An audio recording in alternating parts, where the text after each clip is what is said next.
Hi, my name is Kirsty McGarvey, and today I'm going to be making pizza dough, which, like many different foods and beverages, utilizes microbial fermentation.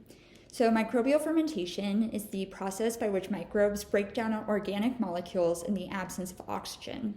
During this process, microbes convert nutrients into various byproducts that include alcohols, carbon dioxide, and different acids.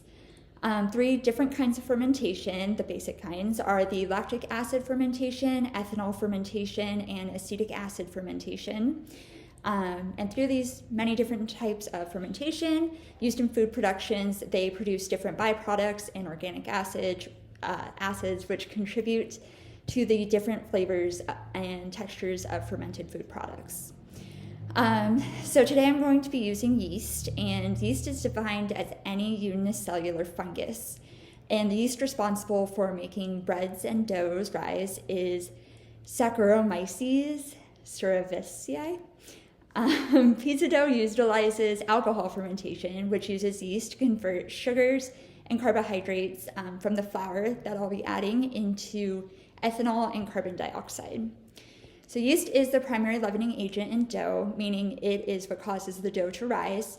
Through the ethanol fermentation process, the carbon dioxide byproduct accumulates and creates tiny bubbles in the dough, which are trapped by the gluten and cause breads and doughs to rise through those tiny bubbles. The pizza dough recipe calls for active dry yeast, lukewarm water, salt, and plenty of bread flour. So I have the water and salt mixed together. So I'm going to go ahead and add the activated dry yeast, which is a very teeny tiny amount, which is all we need. I will stir this in, and I will add the flour so the yeast has something to feast on. And after mixing it together, I'll add a tiny bit of olive oil just for taste, so my pizza dough stays moist, and then I will let it sit for about 2 hours, in which time I will check in on it, roll it out a little, and I will check in with you guys then. Thanks.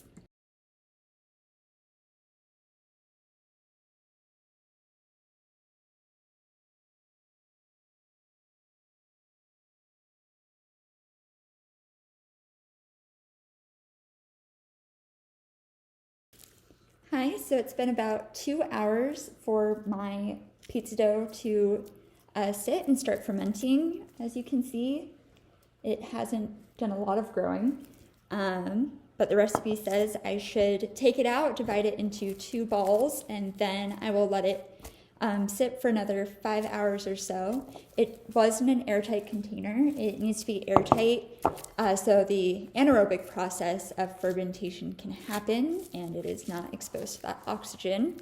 So I'm going to go ahead and divide it into 2 portions, and then we'll check it again after about 5 hours.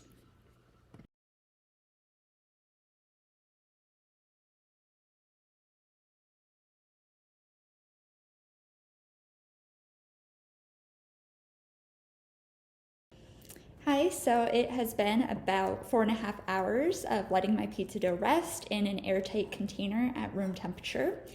And looking at the dough, it has definitely risen quite a bit, and probably about doubled in size, which means that the yeast has metabolized the starches and turned them into alcohol and carbon dioxide gas.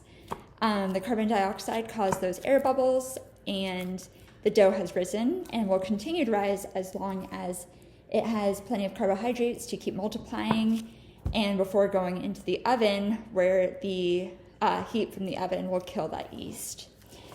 So the dough definitely did rise, but not quite as much as the recipe said it would.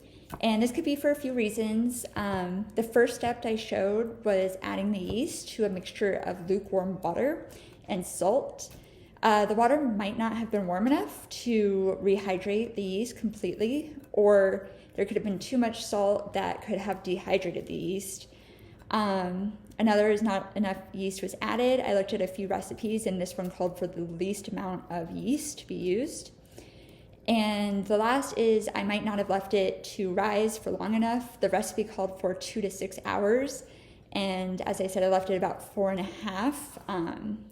Maybe longer would have worked better, but I am hungry. In the beginning of this video, I mentioned that I added olive oil to the dough to keep it moist and for taste. I forgot to mention that olive oil is another fermented product. So fermentation of olives is usually carried out by indigenous microbiota, and during storage, the top of the storage vat gets covered with a thick moldy layer, and mycotoxins are occasionally observed in the olives. Without processing with alkaline and sodium hydroxide, olives are typically inedible due to bitterness. So once treated, those olives are covered with brine and fermented, and they do this spontaneously. The most important type of fermentation for olives is lactic acid fermentation, which involves converting sugars to lactic acid and other organic acids. This important process involves the other important process involves using yeast, which contributes to the characteristics and flavors of the many different types of olives.